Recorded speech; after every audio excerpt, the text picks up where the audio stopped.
eu sou a professora Camila e hoje iremos aprender a letrinha K. A letrinha K tem o som K, K, K.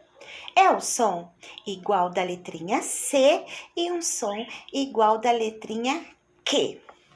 A letra K minúscula começa de baixo para cima. É como se fosse um L e tem um R assim. A letrinha K maiúscula começa de cima para baixo e é desta forma. A letrinha K, quando encontra uma vogal, ela fica K, Q, Ki, Ko, Ko.